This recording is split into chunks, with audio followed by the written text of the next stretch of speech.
During the First World War, one of the primary members of the Entente powers was the UK.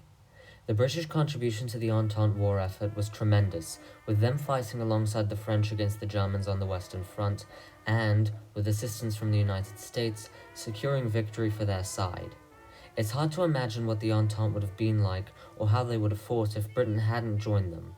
It's even harder to imagine what the war would have been like for the Entente powers if Britain joined the Central Powers with Germany, which is why I'll be answering that question in this video.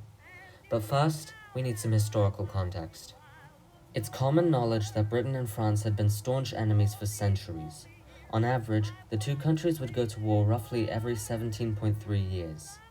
Those angry sentiments began to die down in the 19th century after the Napoleonic Wars, with the two countries maintaining moderately decent relations, even working together to construct the Suez Canal. In 1871, the German states united, forming the German Empire. This new empire threatened the balance of power in Europe and was seen as a contender to Britain and France's imperial power. This led to the signing of the Entente Cordiale between Britain and France, officially creating a binding alliance in 1904, and the first Moroccan crisis of 1905 only strengthened this alliance. Russia, another empire which was formerly hostile to the British, also joined the Entente in 1907 over fears of German expansion. At the same time, Germany, Austria-Hungary, and Italy also joined in their own Triple Alliance, which would later be known as the Central Powers. This rise in European factionalism meant that any kind of provocative action on the continent had the potential to start a full-on war. Believe it or not, this very thing happened in June of 1914, when Franz Ferdinand of Austria and his wife were both killed by a Serbian extremist. Austria declared war on Serbia, who was allied with Russia, who threatened war on Austria, who was allied with Germany. France was also allied with Russia, and so declared war on Germany, thus beginning the Great War. The moment that Britain got involved in this war was when Belgium, a country they were allied with, was invaded by Germany in order to get to France. Britain declared war and began sending troops to the mainland. Most of the combat Britain took part in was through trench warfare on the Western Front alongside the French. However, they also fought in the only sea battle of the war against Germany in Jutland, and carried out the failed Gallipoli campaign against the Ottoman Empire, another Central Power. Britain was also responsible for intercepting Germany's Zimmermann telegram to Mexico. The telegram was shown to the Americans, who in turn joined the war alongside the Entente. Russia's exit from the war due to Lenin's revolution didn't affect Britain or France in the long term. With the addition of the United States, Germany's hold on the Western Front began to break, and by November of 1918, they knew that they were done for. On November 11th, the Central Powers agreed to an armistice, ending the war in an Entente victory. Britain was a major contributor to the writing of the Treaty of Versailles in 1919, which crippled Germany on so many levels, and indirectly led to the rise of Hitler and the Second World War. Despite winning the war, though, the money that was put into the fight was bad for the British Empire in the long term. Over the rest of the 20th century, and especially after World War II, the British Empire fell into decline, and soon collapsed, leaving Britain as the island nation it is today. But what if that was different? What if in an alternate universe, the British did not join the side of the Entente and did not make the contributions that they did, instead joining the side of Germany and Austria against France? What if Britain joined the Central Powers? You may think the points of divergence would be long and complicated, however they are actually much simpler than one may expect. We only really have to go back to the 19th century to create the first changes. After the Napoleonic Wars, Britain still remains spiteful of the French, and relations never really improve.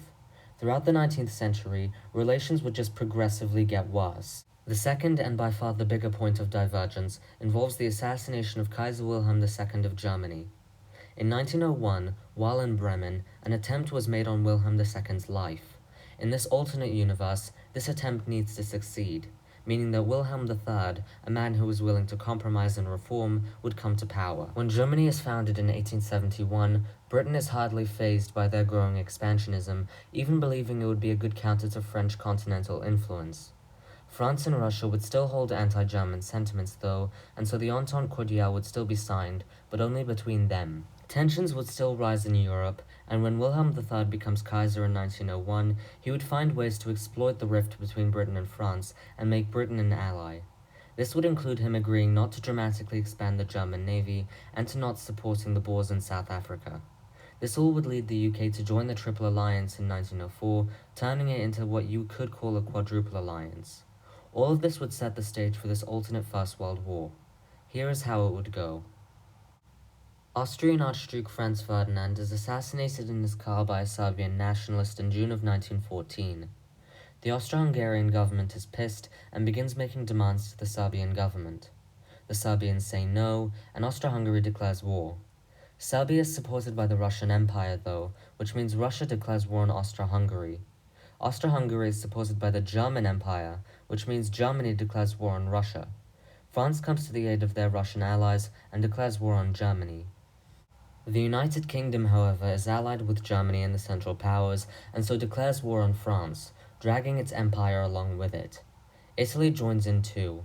Countries like Bulgaria and the Ottoman Empire would also join in on the Central Powers' side later on. It's also very likely that Japan would join in the Central Powers, seeing it as a great opportunity to take a final slice out of Russia. Thus, the First World War has begun. Germany creates the Schlieffen Plan, invading Belgium in order to get to France.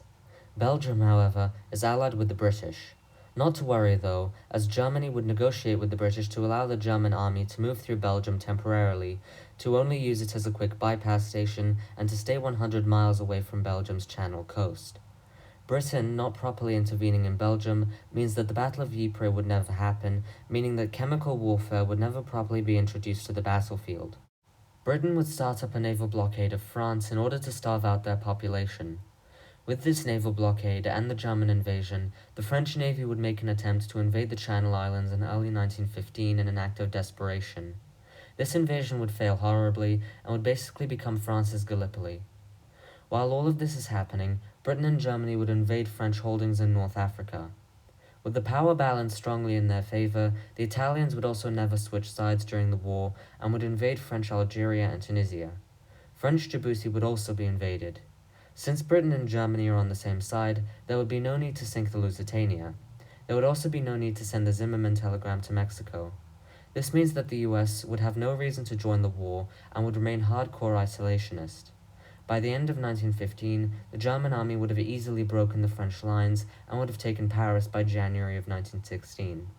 The French government would not have given up, and would have just moved their capital to Bordeaux. It would be at this time that France would begin asking for Spain to join the Entente in exchange for Portugal. Portugal, being allies with Britain, would join the Central Powers. Russia would get flattened during this war. With extra aid from the British, the Germans and the Austrians would have simply plowed through. The Germans probably wouldn't see the need in sending Lenin back from Switzerland, so Russia would instead fall to a Republican revolution against the Tsar. The Treaty of Brest-Litovsk would have still been signed in 1917, ceding various Eastern European territories to the hands of the Germans and the Austrians. By early 1917, Britain would have launched an invasion of Brittany. Japan would have invaded French Indochina, and Italy would have invaded Corsica, and even France proper. Spain also wouldn't see much success against Portugal. Eventually, the French would give up. An armistice would be signed in February of 1918, and the war would end in a Central Powers plus British victory. The Treaty of Hamburg, signed in August of 1918, would go as follows. Germany would annex more pieces of French territory west of Alsace-Lorraine. Italy would take Corsica as well as strips of land in the southeast. Brittany, meanwhile, would become independent. Portugal would annex Galicia and Spain's Atlantic holdings.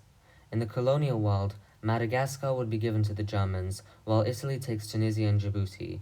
Most of France's northwestern colonies would be divided between Britain and Germany. Germany would also take the Congo from Belgium, and Middle Africa would be founded. Morocco would be given independence, and Equatorial Guinea would be given to the Portuguese. In Asia, Japan would take Indochina and French holdings in the Pacific. They would also annex parts of Siberia from Russia. The only colonies France would keep would be in Algeria and French Guiana. The Entente would also have to pay a heavy amount of war reparations. After the war, France and Russia would be left extremely demoralized, similarly to Germany in our timeline. In a matter of months, the value of the French franc would plummet, and the economy would crash. Throughout the early 1920s, France and Russia would default on their debts multiple times, and would also have to deal with unstable political systems and constantly changing leaders. By 1924, the French people would have had enough. The Action Française, a French far-right nationalist party, would be voted into power via an election, and very soon would declare the French state, eliminating all other political parties and opponents. In 1933, something similar would happen in Russia, with the Russian Fascist Party taking control. Both of these fascist nations would immediately start inciting and funding potential rebellions in the German and British-controlled territories. Spain would likely become fascist after their civil war in the late 1930s. Spain, Russia, and France would then form the Axis powers. During the interwar period, the United States would still rise to a certain degree of power, however they would be hit hard by the Depression and economic troubles. World War II would still break out. It's not clear how it would break out though. I've narrowed it down to two possibilities. Either a rebellion takes place in Germany's Eastern European puppets, giving Russia an excuse to declare war, or the nationalist French government would somehow Anschluss Belgium, causing the Central Powers to get pissed and declare war themselves. I'm just going to make it a combination of both. Nationalist France would sweep through the Benelux and invade Alsace-Lorraine and Brittany, while Russia invades Finland, Belarus, Ukraine, and the Baltics. France would also invade Italy and Italy and Libya. Spain would then declare war on Portugal. Meanwhile, the United States, seeing no reason in joining the war, would stay out again.